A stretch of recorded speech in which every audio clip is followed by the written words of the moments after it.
if I walk in a room with a girl on my arm and everybody in the room's like, damn, she's so fine, I would want to date her, then it justifies why I'm dating her, even though we're both women. Wow. Versus I'm dating a woman because I'm a lesbian and she happens to be hot.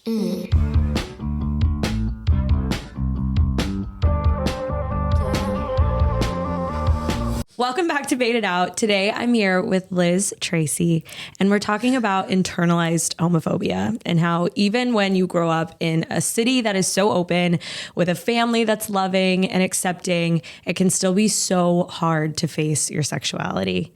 Thank you for being here. Thanks for having me. Yeah, of course. So excited.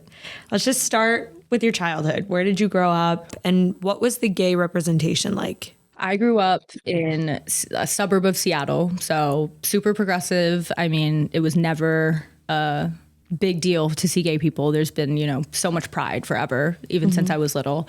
Ever since before I even liked people, I was so young. My parents would tell my brother and I all the time, I don't care who you end up with, whether it's a man, a woman, black, brown, like they need to treat you right. They need to be nice to you. And in retrospect, I'm like, was my mom just saying this to me? Like, maybe she kind of knew. And like, was she saying, I'm like, John, was mom saying all this stuff to you? Like, did she tell you it was okay, whoever you liked?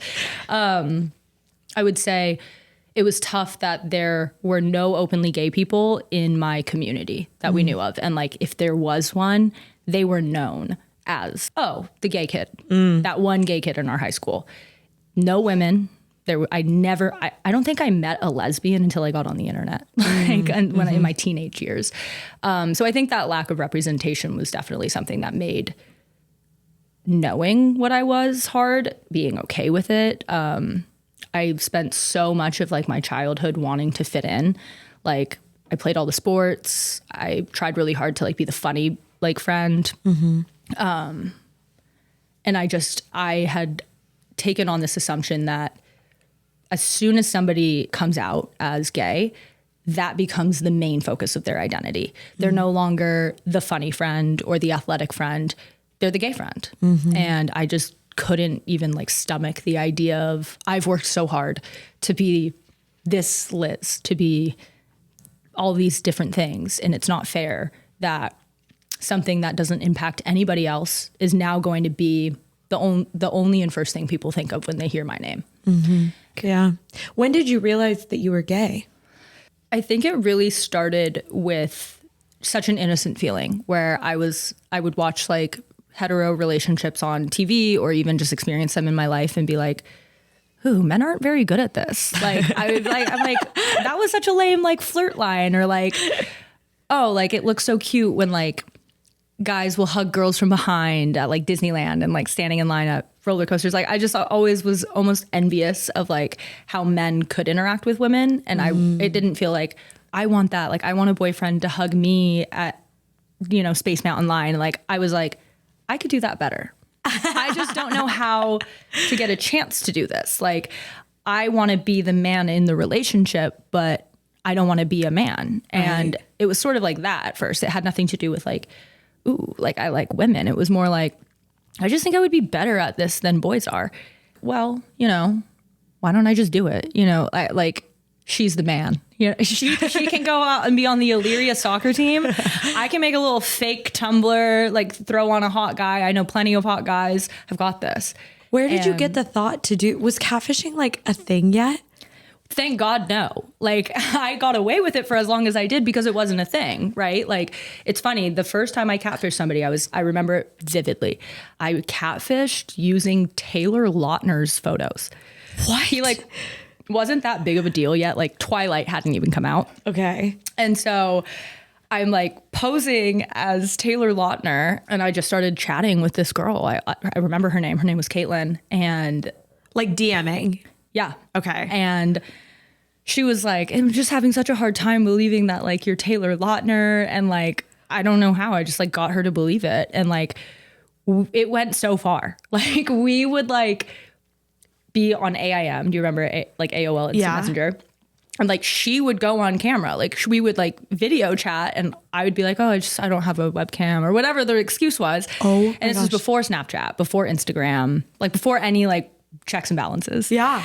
And she was like, okay, like, I'll just believe this. And obviously I had to move away from using Taylor Lautner, especially when Twilight came out. But I just got better at it. So I realized like, so you kept going. You can use any hot guy. You could use anybody. And then I got to a point where I would find a hot guy on Facebook through whatever means. Like I usually would start with like someone in California and just go through their friends. Yeah. I'm like, oh, the hot people live in California. So I would like find someone's profile on Facebook and be like, oh, he looks cool. Like he would have hot friends. Okay. And then I would comb through like their tagged photos, find like the perfect guy, right? Couldn't be too hot because it's like, are you really on Tumblr? We learned our lesson with Taylor Lautner. Right. You have to be believable. You got to like start low. And I would find like the perfect guy. I would message him as me. And I would be like, hey, I am Tumblr famous. I can make you Tumblr famous, but you'll have to like take my advice on what types of photos to take, or like, I need you to make a GIF. Right? Oh like, my God. I took it so far.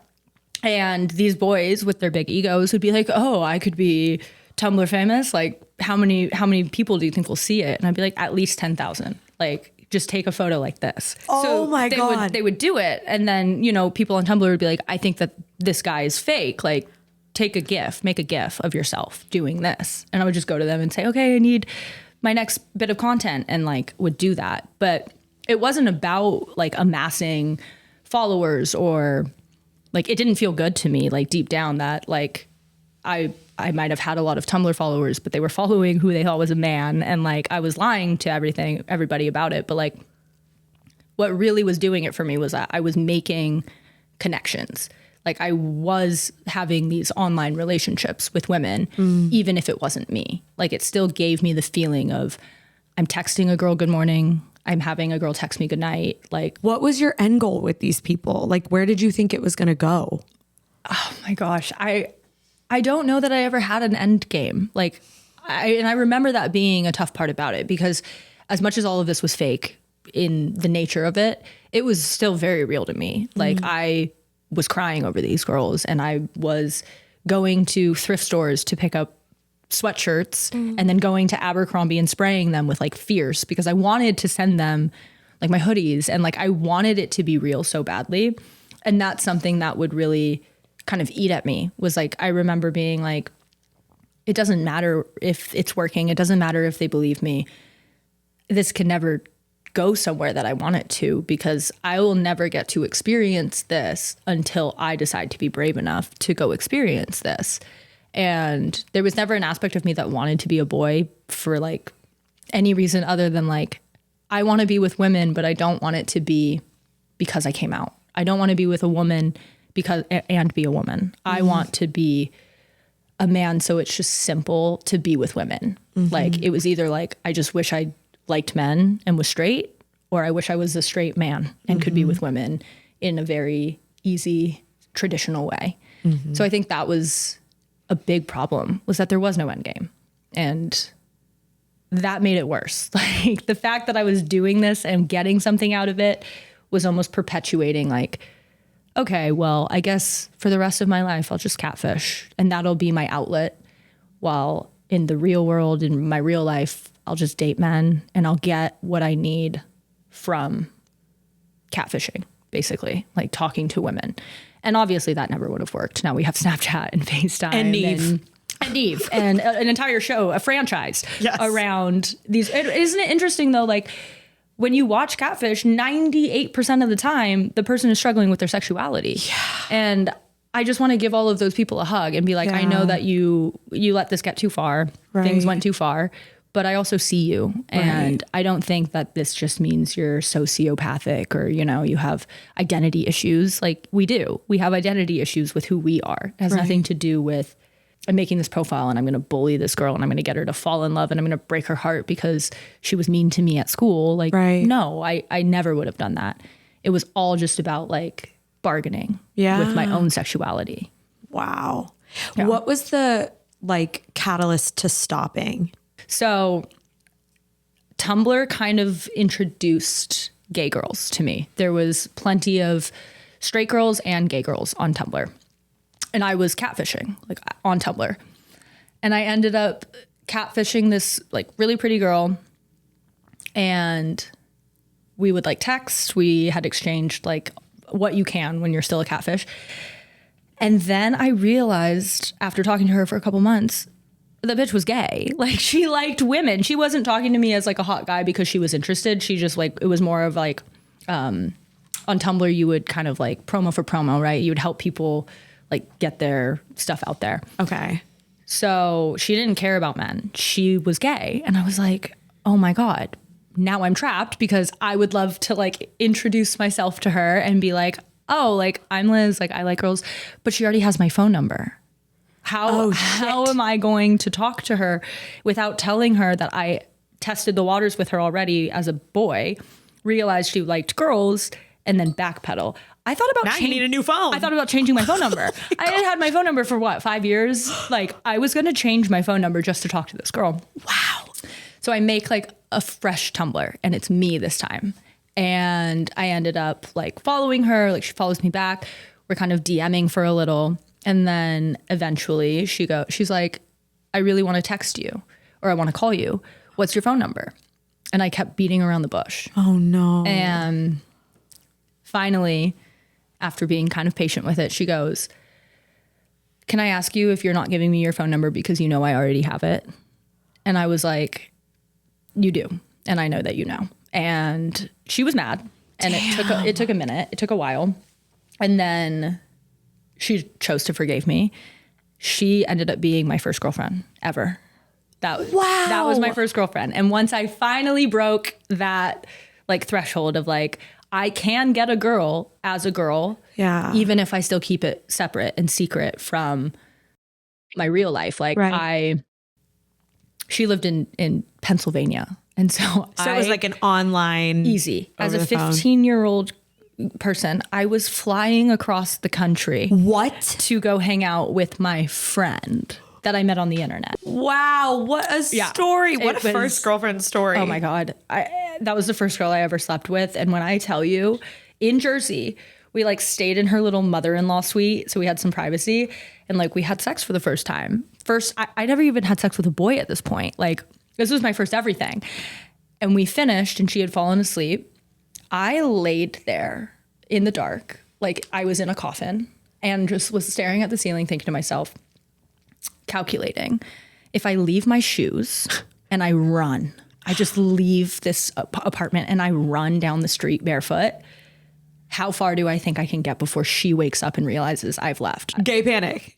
The biggest gay panic. Like, everything inside of me was like, that was disgusting. That was so wrong.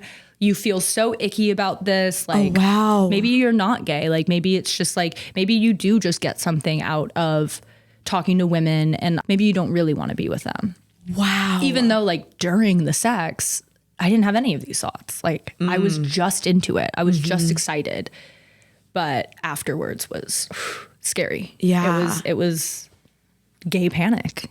Wow. Personified. What a great story. Yeah. I mean, it's very sad, but wow. It's so like interesting though. Like, I think it's sad now because I think about like, I just want to hug baby Liz, you know, like I just want her to not feel like she had to do all of this. Yeah. But in retrospect, like, all of my girlfriends were at least 1,000 miles away, no matter what.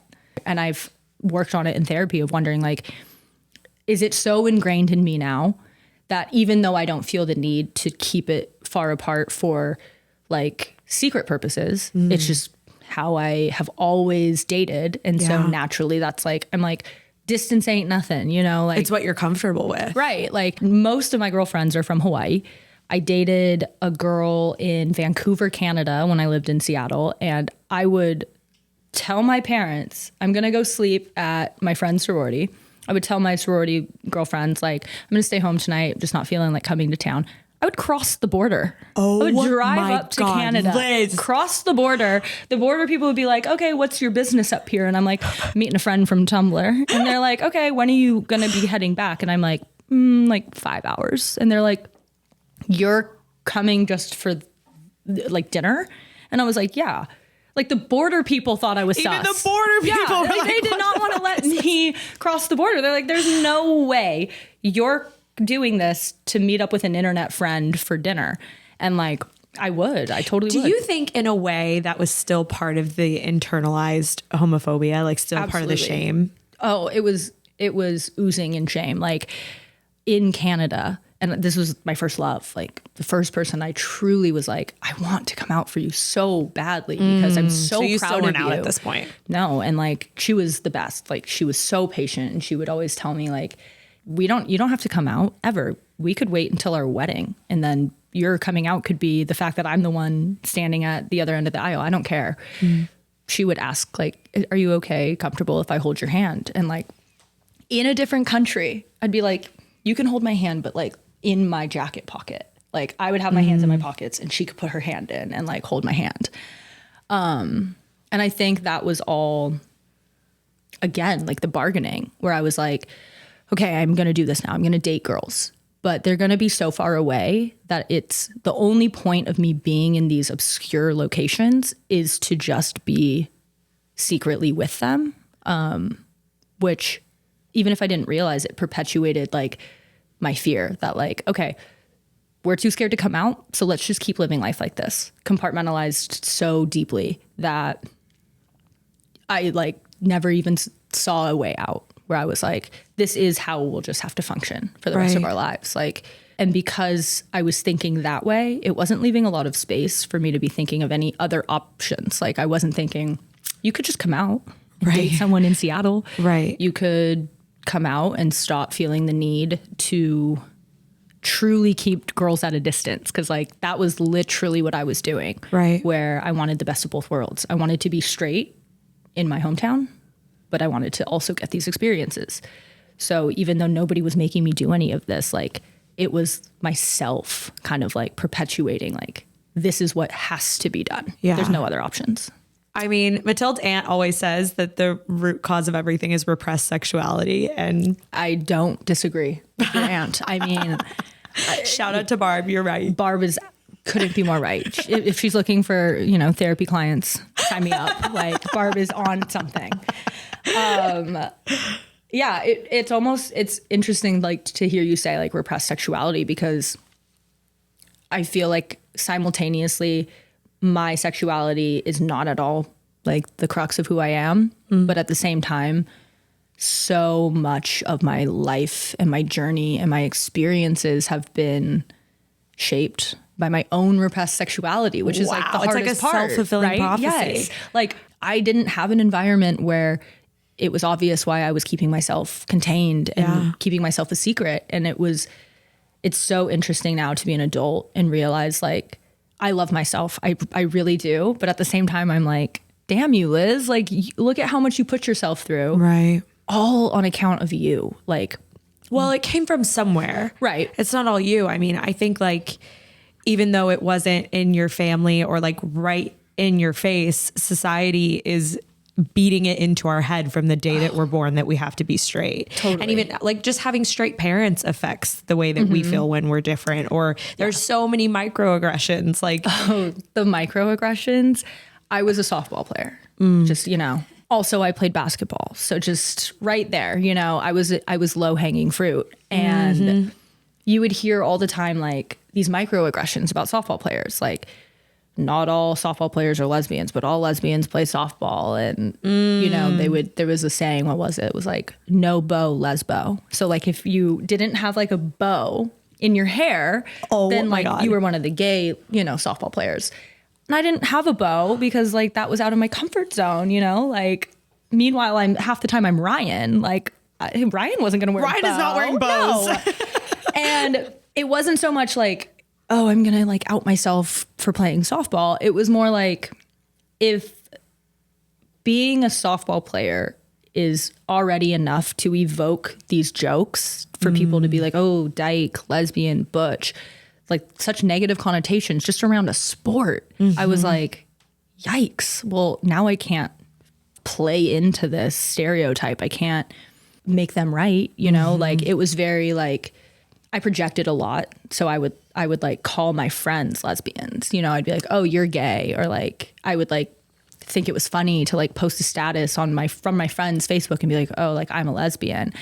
And then I had a coach literally pull me aside at one point and say, like, you need to understand that when you make sexuality a joke, you're telling anybody who might be gay that it's something worth joking about, that their sexuality is a joke. And obviously that coach didn't know at the time, but what they were also telling me was that I was telling myself that I was a joke, that if I did come out, all of a sudden, not only is it my only identity, I'm now the butt of every joke, you know? And I think that was tough, like having all of those sort of microaggressions be a thing. And there was a girl in high school on a different basketball team, different school, who showed interest in me, you know, romantic interest.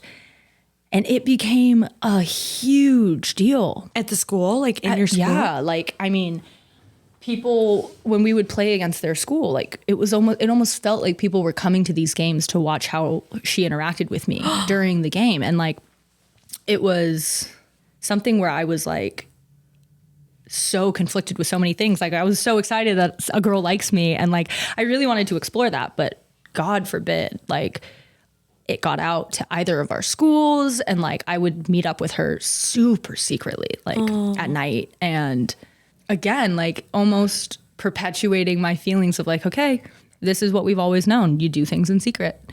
You keep it a secret. Go get your experience. Do it. But keep it a secret. Yeah. And that was pretty tough, I think. I used to go on Craigslist and try to look for girls, like on the Women Seeking Women. Craigslist. Yeah. Wow. And I like joke about it now, but when I really think about it, I'm like, holy shit, it was so dangerous of me to be doing that. And like, I mean, especially in Texas too, right? Yeah. Like who knows what I could have totally come across. Like, and I met up with one girl from Craigslist, and like fully, like we would hang out and we would like hook up. But I dealt with external homophobia. You know, I grew up in Texas where it was like, you are not going to be like this. And so obviously that turned into internalized homophobia, you know? So, but I dealt with it like very outward, like this is not okay and you'll go to hell and, you know, all of that. And so I was like, I can't tell anybody about this. I have to keep this so secret. So yeah, I was fully on Craigslist for like years. I would just like scroll and look at pictures, and it was like the first Tinder. Craigslist. Yeah. Craigslist, Women Seeking Women. That's like, it's so interesting to think about how your external homophobia turned into internal homophobia, whereas my internal homophobia started within and almost became like external homophobia, right? Oh wow, that is like, interesting. It wasn't my environment kind of making me feel this way that turned into it. It was all coming from within for me. And that's why I love hearing about, you know, people who do come from places where there is like abundance of external homophobia. And it's interesting to hear like we both turn to kind of the same outlets, right? Like meeting up with people in secret. But that's something that always like would come up between me and like in relationships, was people asking like, I don't get it. Like there are people who are from Dallas, Texas, who are surrounded by mega churches and like outward homophobes. People who, you know, are Mormon and their families turn their backs on them, or their community turns their back on them. Like, what are you so scared of? No one's going to care. And like, I think people thought that was helpful, and it was so damaging, because I was like, now I also have not just self-hatred that I am gay. Why am I such a coward? Like people have it worse, right? People come from places where they have to make peace with losing everything and everything changing. And I'm like, why am I like this? Like, why can't I be brave enough to love myself? You were so hard on yourself. So hard. What other things do you think you internalized that made it so hard for you to accept your sexuality?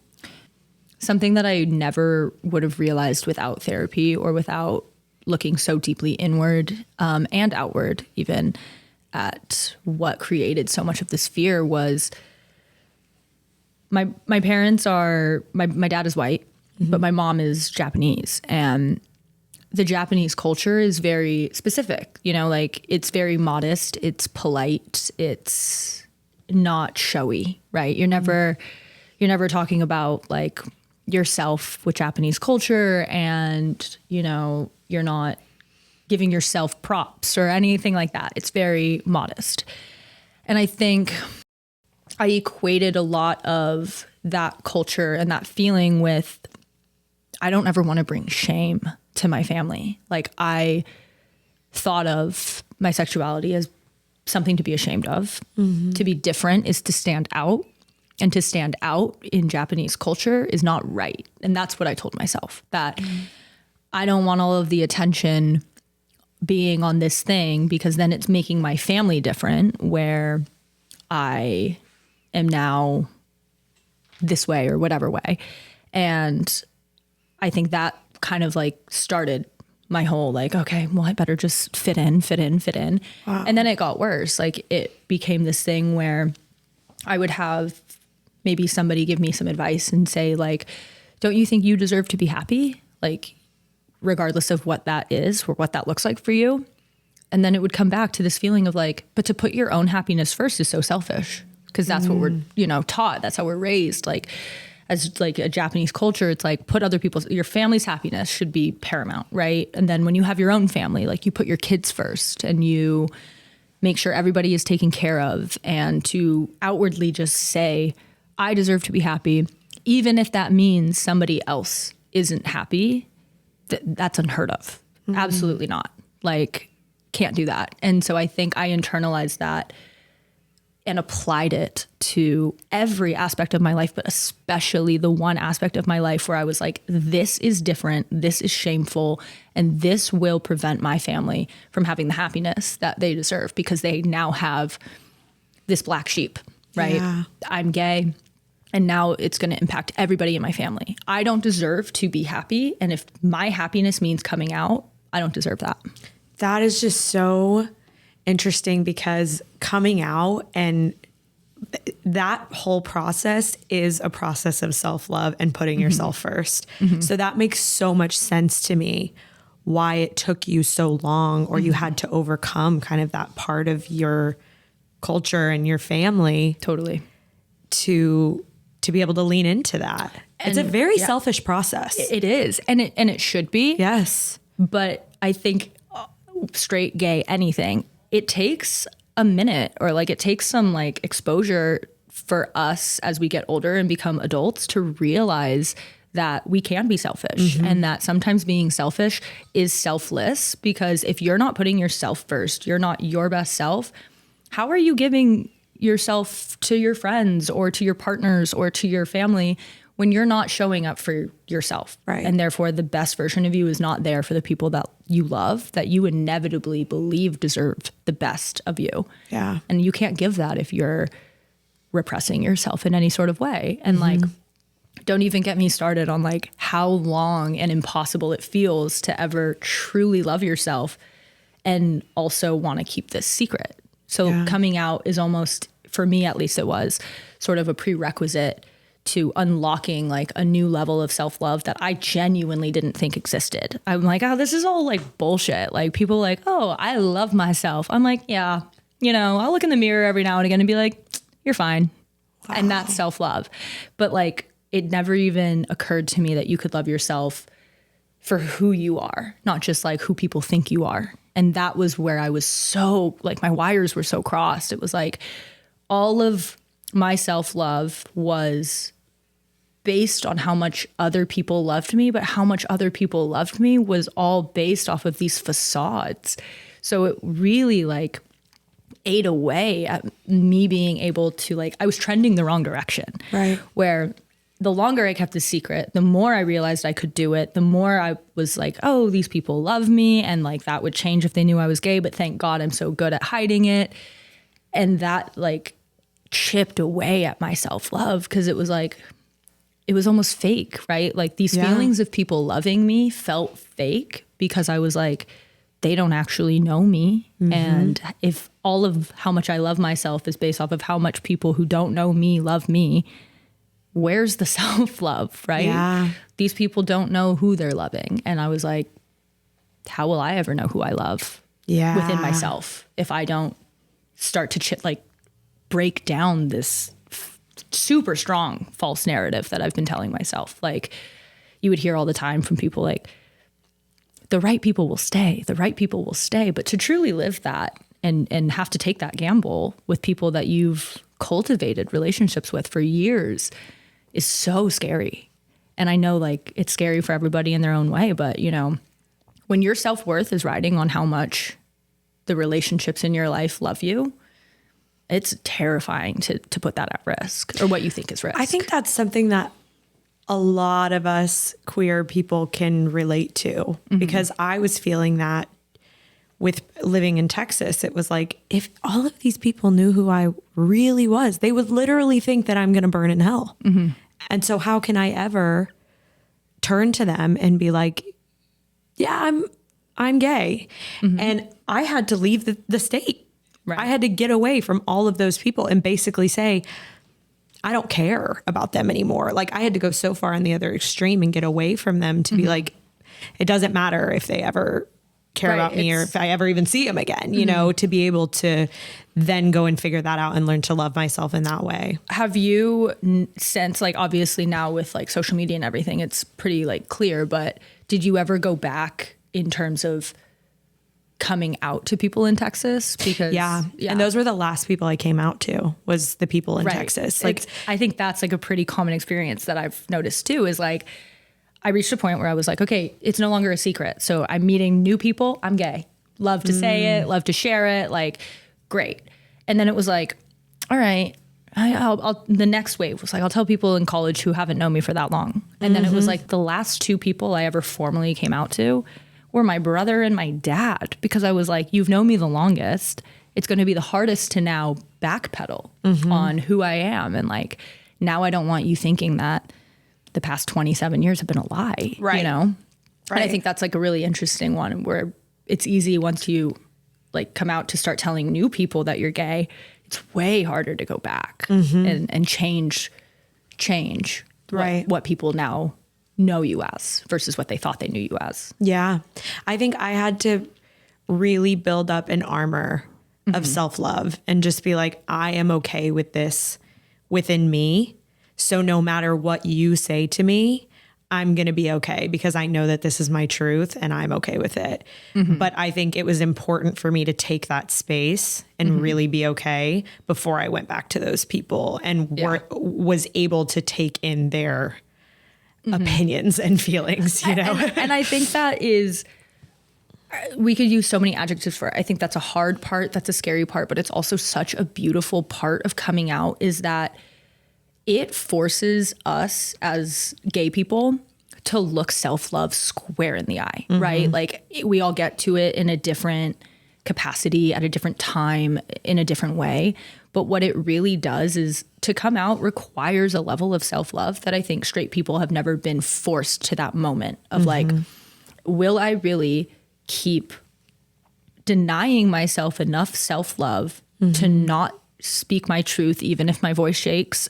Or am I just going to continue living for other people? Like, I can't have both, right? Like, I'm never going to know what it's like to love myself enough to be me if I don't force myself to love myself enough to be me. Yeah. And stop living other people's truths.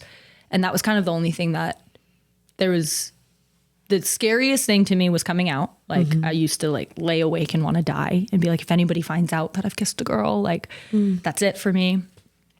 Into realizing like the only thing scarier than coming out is the thought that I could wake up when I'm 50 years old next to a man and look to my right and think, not only did I waste all of this time that I could have been happy, I've also now wasted his time not being happy, because he's now with a woman who doesn't love him as fully as he could have found love. Yes. And I just thought to myself, not only does he not deserve that, I don't fucking deserve that. We only get one life to live. And as cliche as it sounds, it's not like my straight friends are living wondering if gay people like them. Like, why am I living to make other people happy without giving people who love me a chance to let both things exist? Yeah. I am gay and I am your best friend, and we're all happy with that. And I just never gave anybody that chance. And like, I realized like, you're the only one raining on your own parade here. Like, whenever you choose to be happy, it's waiting for you. But that's a choice you need to make. And in order to be brave enough to make that choice, you need to trust that every single person in the world could leave. But if you love yourself, you know you're not going anywhere. Yeah. And that is like where I think coming out is such a beautiful thing, because self-love is important for everybody. But to come out is in some way, shape, or form synonymous with, I am taking my next step of self-love here. Yeah. And this is how I'm choosing to do it. And it's radical. I mean, it doesn't have to be radical. It doesn't have to be this I'm gay post on Instagram, but no matter what, every single time you tell someone that you're gay, it's a dash of self-love. Yeah. I love myself enough to tell you who I am. And whether you want to take it or leave it, it's up to you, because I'm okay with it. Wow, that's beautifully said. I think that that's probably like the biggest thing for me. It's like self-love, because internalized homophobia is all like a lack of that, you know, like I don't deserve to be happy. So I think that's been really like the number one best thing to come out of this, besides if you ever need catfishing advice, I got you. You know? Look at you, bitch. That's amazing to go through that and now be on the other side and be like so fully the opposite, like out and proud. And that's incredible. I mean, I mentioned to you, I'm a Leo. I love being the token gay now. Like I've complained to you before that like I don't have a single gay friend, which sucks in its own way. But on the flip of that, I'm like, I do get to be the token everywhere we go. You know, I'm like, oh, my gay friend Liz. I've told all my friends, your children are all calling me gal. I am not Auntie Liz. I'm gay Aunt Liz. Oh. I want them all to call me gal. I love that. In what ways does the internalized homophobia still show itself to you now that even though you're out and you're proud? Yeah. I think there's like a couple of ways. I mean, I'm always noticing them. Like, I think that's something that I like talk about in therapy all the time is I like go into therapy. I'm like, oh my God, I noticed a new one. Get your pen out. Awareness is key. We're starting the list. But the main two ones that are like my favorite because they're so interesting to me now that I'm okay with all of this, I find it interesting to like clock these things. The biggest one has been my type, where I have always been so like, I need to end up with some super femme, super hot, like really girly girl that anybody, straight, gay, women, male, doesn't matter. Anybody's going to look at her and be like, damn, she's hot. And I realized like that has been my way of, again, bargaining with my sexuality, where I'm like, if I walk in a room with a girl on my arm and everybody in the room's like, damn, she's so fine, I would want to date her, then it justifies why I'm dating her, even though we're both women. Wow. Versus I'm dating a woman because I'm a lesbian and she happens to be hot. And like, it's helped me kind of question like my own values, where I have been burned so many times by going for a girl where I'm her first. And, you know, my friends used to joke like, you're a great test girl because like you're pretty feminine and like, but you're also for sure a lesbian. So you kind of offer this like easy transition for girls who are like exploring. And I'm like, but maybe that's also what I'm doing. Even though I'm not exploring anymore, maybe it's easier for me to come to terms with the fact I'm with a woman if this woman's also unsure of it too. And we're just sort of doing this almost like college hookup vibe. Like we're just two cute girls kiss it, you know, and it helped me justify it. But it also not forced me, but it, as a result, like I didn't care as much. Like, how is someone making me feel? Is somebody making me feel secure? Does somebody make me feel safe? Is somebody funny? Are they great with my friends? Things that genuinely matter were further down on the totem pole than like, is she hot? Does she like dress really feminine? Right. Like these things that shouldn't matter more than how someone makes you feel or who they are. I couldn't see past it. And that was not on account of like, well, everyone has a type. Like, it's just my type. It's my preference. I was able to like fully agree with my therapist on this, that like, there is definitely influence from my own internalized homophobia where like, okay, I'll be gay. Everyone can know I'm gay, but they also need to know I pull, you know, like I pull hot girls. So it's not like Liz the butch. It's like Liz and this hot girl are dating, like what a hot couple. Wow. So it's almost back to like misogyny, right? Where I'm like, if everybody thinks that I'm hot and like they want to sexualize this relationship, then that's more comfortable for me, which is so like yuck. Like, I don't want my love being sexualized by anybody, especially not men, just on account of how me and this girl look. Like, I want my love to be for me and this person, not about other people thinking it's okay. And then I would say the second way that internalized homophobia, and I am telling you before I even get started, this is something that I have not overcome this. Okay. So this is like still in the works, but it's also funny. Like, I totally think like toys in the bedroom and stuff, hot. Absolutely. No shame towards other people. All the shame for me. Like, I think it's so hot. I consider myself a top. So it's like very uncomfortable when like I'm trying to have all my top energy and I can't stop giggling when like a toy has been brought out. I was seeing this girl and she was telling me, she's like, I think we have nothing to do tonight. Let's go to a sex store and like, let's get some fun. And I was like, I'll drive us there, but I'm not going in. You have to go in and handle it. Oh my gosh. And she was like, no, come on. You don't have to talk to the associates. Let's just go in. She handled everything. Just like slipped her my credit card. I'm like, I'm gonna be over here with the butt plugs. Like I'm browsing, I'm perusing. And then she's like, okay, we're leaving. And we get home and she's like, okay, like, should we go to the bedroom? And I'm like, I need at least 2 White Claws. Like the sun's not down fully yet. Like, let's wait for the sun to go down. And then like, we'll see. So sun goes down and I don't know how to get it on. Like, you know, there's a lot of straps, there's buckles, I'm like, you've got to take the reins. And I'm like, I'm not going to lie to you. You're going to need to put this on for me. And then once it was on, I was like, you have to leave the room. I need 10 minutes to giggle. Like, I just was like, I can't even look at myself in the mirror. Like, I was so shy and embarrassed, like having this strap on my body. And like, after it was like, it happens and it's like, okay, that's hot. Great. As soon as it's done, it's like, get this off of me. Like, put it in the drawer. But it's gotta go. Burn it. Throw it away. Burn it. Like, do you want it? I won't ever be taking this out again. And in the morning, I like woke up and the girl was gone alone. I get out of bed. I'm feeling like so scary about it. I step on it. Like, literally, I'm like, okay, we can't deal with this today. Throw it in the closet. Then that night, I'm like on the phone with my mom and my mom's like, I tell my mom everything. And so I ended up telling her, I was like, I'm just going to exposure therapy myself with you on the phone. I just need to get it out of the closet. I need to get all the packaging. I just need to look at it. I just got to look at it. You know, like, this is mine. It's my piece now. Like, she didn't buy it. I did. This is Liz's cock. I wish that was the name. We can rename it. But I'm like looking at the packaging and I just like burst out laughing, like uncomfortable laugh though, like my spit's thick. And I'm like, Mom, there's a name. There's literally a name on the box. Like, there's a name for what was just attached to my body. And my mom's like, oh, like, what's the name? It's blue and like the harness is sparkly glitter, like silver. The name of this strap-on is literally the Regal Duchess.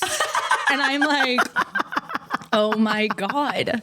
The Regal Duchess, like, it had to be so extra, right? It couldn't just be like, oh, like, my strap-on, like, Jane. My strap-on Jane. You know, like, just give me one name, one syllable. No, it was the Regal Duchess. Like, and I'm like, of course, I'm a fucking Leo, and, like, I have this Regal unit, you know, like, and then... I'm changing your contact in my phone to Regal Duchess. Yeah, maybe like my new Insta handle. And then it's, like, I ended up leaving it in Seattle because I was like, if I ever dabble again, we'll just have to get a new Duchess because, you know, you don't want to share, whatever. But my mom was like, okay, so you're going to leave this in our house in Seattle? And I'm like, yeah, like, I'm going to hide it somewhere where Dad will never find it. And she goes, okay, but I'm just giving you a heads up. If your father ever comes across this, I am not taking ownership of the Regal Duchess. She is not mine. I'm like, okay, that's fine. You can blame Grandma. Like, it's like, my dad knows I'm a lesbian. It certainly wouldn't cross his mind that it was the lesbian in the family's strap-on. No, it's Grandma's. You know, bless her. Like, you're never too old. But yeah, like now, like our Wi-Fi in San Diego is literally the Regal Duchess. So like when people come over, they're like, "What's your Wi-Fi password?" And like me and my roommate have to be like, "Oh, it's Regal Duchess, no caps." And they're like, "What's the Regal Duchess?" And I'm like, well, how much do you want to know? How much time do you have? Yeah, like it's a unit. It's just a piece, you know? So yeah, that's a way that internalized homophobia for me is still in the works. I think there will be a point in my life where it's just hot. I have friends who are like, Liz, like I was the same as you. Like it makes lesbian sex feel more lesbian. Like, it's like, oh, we're introducing like this new side. And my friends are like, I used to be like that. Now I make my friends call me the strap queen. And I'm like, okay, wow. I don't know that I'm ever going to be, the strap queen, but I do think like I'll be able to be smooth with it someday. Yeah. Like, I believe in you. I think so too. I think so. You've overcome so much. I think you can get there with the strap. I'm such a hero. I'll get there. Okay. We play a game. Okay. It's called You Haul or You Ghost. Okay. She calls her dad daddy. I'm going to have to say, I don't think it's fair to ghost, but it's going to be conflicting when like I also don't mind being called daddy. So like we might need to like, I can be okay with it up until like we get to a point where you're going to call me that. And then we're going to need to call your dad something else, Frank or whatever his name is, maybe like Father John. I don't know, but we can't both be daddy. Like, and if we can't make that transition, there may be a switch. Then we may ghost. We might ghost. Okay. Yeah. Got it. Thank you for clarifying. Yeah. Just to clarify. But for the most part, I would say I could get past that. Okay. Yeah. Okay. She religiously goes to Burning Man. I'm going to go ghost on that one. Ghost. I think so. I mean, don't get me wrong. I would love to hit Burning Man, but there's such a specific vibe of like the person who is committed to Burning Man. Do you know what I mean? Like that's a commitment. It's like a steampunk vibe. It is. And it's not like, it's not your Coachella, right? You're not frolicking around, glitzy glam, smelling good every day. Like you got to have grit to go to Burning Man. And I think I like that she has grit. I don't know that I have enough, like I can't even handle New York. Like New York chews me up, spits me out. I don't think I can handle religiously going to Burning Man. Yeah. That's fair. It's a choice. That's a tough one. That is a choice that someone's making. It's part of their personality and you know that. Yes. Every two truths and a lie. I religiously go to Burning Man. It's the truth. Like, like they want you to know that about them. That's so true. You're talking to them for an hour and you know that they're religiously going to Burning Man. Yes. For sure. Ghost. Okay, yeah, I agree with that Ghost. one. Okay, what about this one? She's a couponer. I love a deal. A bitch loves, I'm a slut for a deal. Like, sign me up. She'll do the couponing. I'll go to the grocery store. I'll push the cart. I'll do whatever she wants. If she's cutting the coupons, I'm down. You know what? We can use that saved money and go out for dinner tonight. Like, we're not even pinching pennies and I'm stoked, Like, I could be dating like Jeff Bezos' daughter and I'm like, cut those coupons, they're there for a reason. Coupons, like, I'm sick of capitalism. Let's get some money back. Like, I spend all my money at Whole Foods and wherever. It's not like Whole Foods has many coupons, but you know what I mean? Like, let's get the deals for sure. U-Haul, good sign. 100%. Thank you so much for being here. Thank you for having me. Cheers to the Regal Duchess. The Regal Duchess. Thank y'all for listening to today's episode. As always, help us spread the gay agenda by writing an Apple review, rating us on Spotify, and sharing with everyone you've ever met. You can find today's guest at Liz Guini, our show at Made It Out Podcast, and me at Mal Glowinky. Made It Out is produced and edited by Matilde Jordan and worked on solely by lesbians. The Queen of Egypt, Cleopatra, ate pussy. Lick my pyramid.